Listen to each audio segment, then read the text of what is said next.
Real Madrid ke babak 16 besar Copa del Rey. Real Madrid memulai pertandingan Copa del Rey mereka dengan kemenangan tandang atas Arandina untuk memastikan tempat mereka di babak 16 besar. Turun dengan formasi 4-3-3 yang diisi pemain muda macam Arda Güler, Carrillo, dan Vinicius Tobias. Stadion Montecillo dipenuhi penonton untuk menyambut sang juara bertahan. Arda Güler yang melakukan debutnya memiliki dua peluang yang sangat jelas untuk membawa Madrid unggul. Pertama melalui tendangan jarak dekat yang berhasil diselamatkan oleh Adrian Alvarez pada menit ke-13. Vinicius into the area. The shot from Arda. Dan 6 menit kemudian melalui tendangan bebas melengkung yang membentur tiang gawang. Went very close to a goal on his debut and that man. Pasukan Ancelotti menguasai penguasaan bola, namun mereka gagal menciptakan peluang bersih hingga menit ke-39. Los Blancos nyaris mencetak gol menjelang turun minum. Camavinga memainkan umpan terobosan yang bagus untuk menemukan Arda Güler di dalam kotak penalti, dan umpan silangnya diterima oleh Nico Paz yang menyundulnya. Sayang, bola melambung ke atas gawang.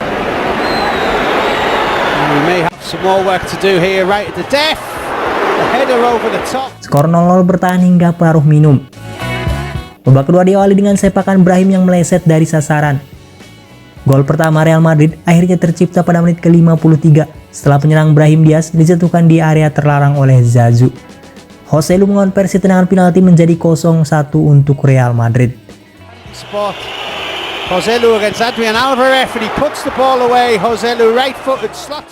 Real Madrid segera mengandalkan keunggulan 2 menit kemudian. Brahim memanfaatkan bola liar di dalam kotak penalti. Ia lalu melakukan tendangan setengah volley manis ke sudut jauh gawang. 2-0 untuk Real Madrid. To Brahim, and there's number 2. Straight away Brahim. Rodrigo kemudian membuat skor menjadi 3-0 di masa tambahan waktu ketika ia mendapat umpan dari Brahim setelah melakukan umpan yang apik. A fist of things in the first half. Now's a chance. Nacho kemudian melakukan gol bunuh diri untuk tuan rumah ketika ia membelokkan umpan silang ke gawangnya sendiri.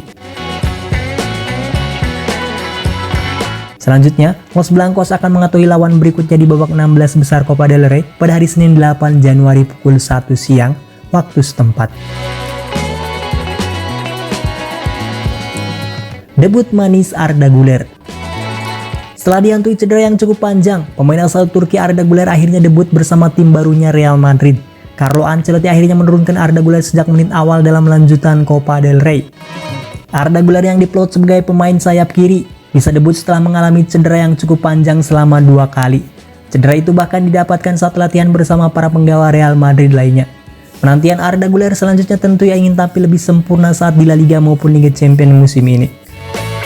Di akun Twitter atau X-nya, ia berkomentar merasa sangat senang karena debut pertamanya dilalui dengan kemenangan. Ia mengaku bangga karena bisa memakai jersey legendaris milik klub raksasa dunia itu. Saya sangat senang bisa menggunakan jersey legendaris ini dan memenangkan pertandingan pertama saya, hari pertama dari banyak hari indah. Famos, tulis Arda Güler. Dalam debut itu, Arda Güler membuat satu tendangan langsung, namun sayang masih terbentur tiang gawang. Menariknya sebelum melakukan tendangan bebas, Arda Güler sempat berebut dengan Dani Ceballos untuk melakukan tendangan tersebut. Namun saat Arda ditarik keluar di menit ke-59, Dani menghampiri Arda sebagai bentuk respect-nya. Dan selama 59 menit bermain, Arda Güler membuat 53 sentuhan, 90% akurasi umpan, 2 umpan kunci, 1 peluang besar tercipta, 3 dribble sukses, 1 free kick mengenai tiang gawang, dan 1 shot on target.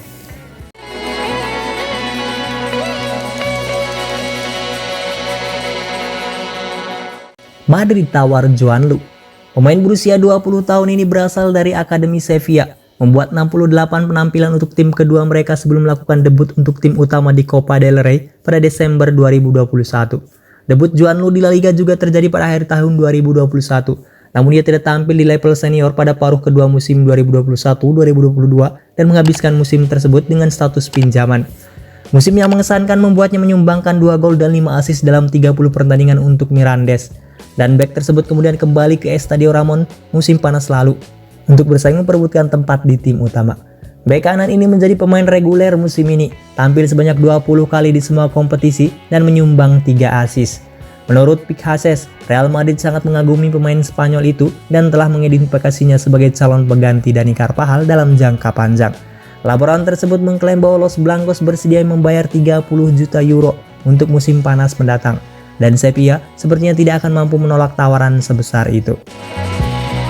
Juan Lu telah bermain 12 kali di La Liga musim ini, dan ia juga tampil di seluruh 6 pertandingan timnya di babak penyisihan grup Liga Champions. Pemain internasional Spanyol U21 ini memiliki kontrak di Estadio Ramon hingga Juni 2026, tetapi Sevilla terbuka untuk menjualnya. Carvajal tetap menjadi bek kanan pilihan pertama Madrid, dan pemain asal Spanyol itu kembali menjadi pemain vital bagi tim asuhan Carlo Ancelotti musim ini, mencatatkan 18 penampilan dan menyumbang 2 gol dan 2 assist. Namun kontrak pemain berusia 31 tahun itu hanya tersisa 18 bulan lagi di Bernabeu, dan masa depan jangka panjangnya bersama klub masih belum jelas. Lucas Vázquez adalah bek kanan cadangan di Los Blancos, tetapi kontrak pemain berusia 32 tahun itu akan habis pada akhir bulan Juni nanti, dan masih harus dilihat apakah dia akan menandatangani kontrak baru. Ancelotti mengatakan bahwa timnya tidak akan aktif selama bursa transfer Januari. Dengan bek tengah baru tidak ada dalam agenda mereka, meski kehilangan David Alaba selama sisa musim ini karena cedera lutut yang serius. Mbappe pemenangnya. Masa depan Kylian Mbappe mendominasi pemberitaan sejak musim panas 2023. Tepatnya pada 12 Juni 2023, kapten Prancis tersebut memberitahu klub bahwa dia tidak berniat menandatangani perpanjangan kontrak 1 tahun hingga 2025.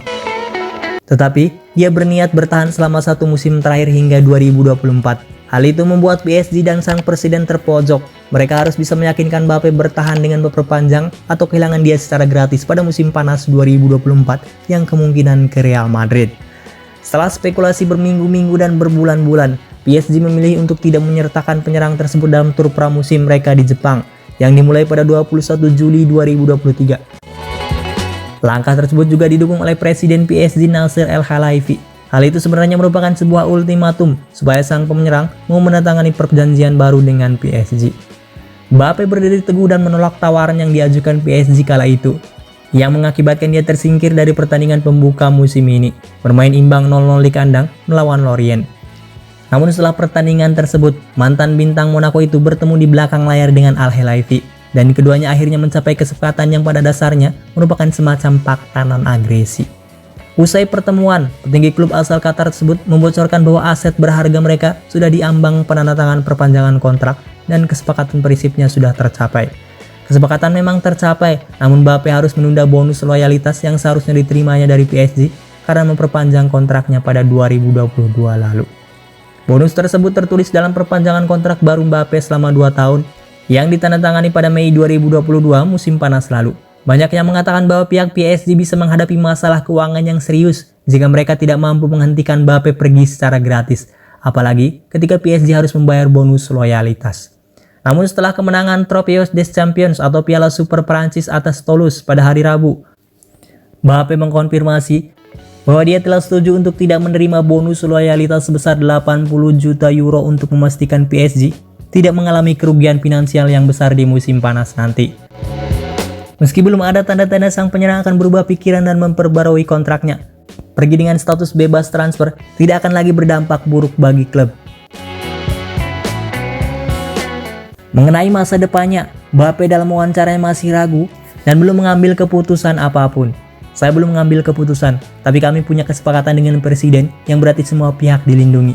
Masa depan saya bukan hanya pertanyaan pribadi, Anda harus memikirkan tim ini, ungkap Mbappe. Fakta non-agresi Al-Khelaifi dan Mbappe cocok untuk kedua belah pihak.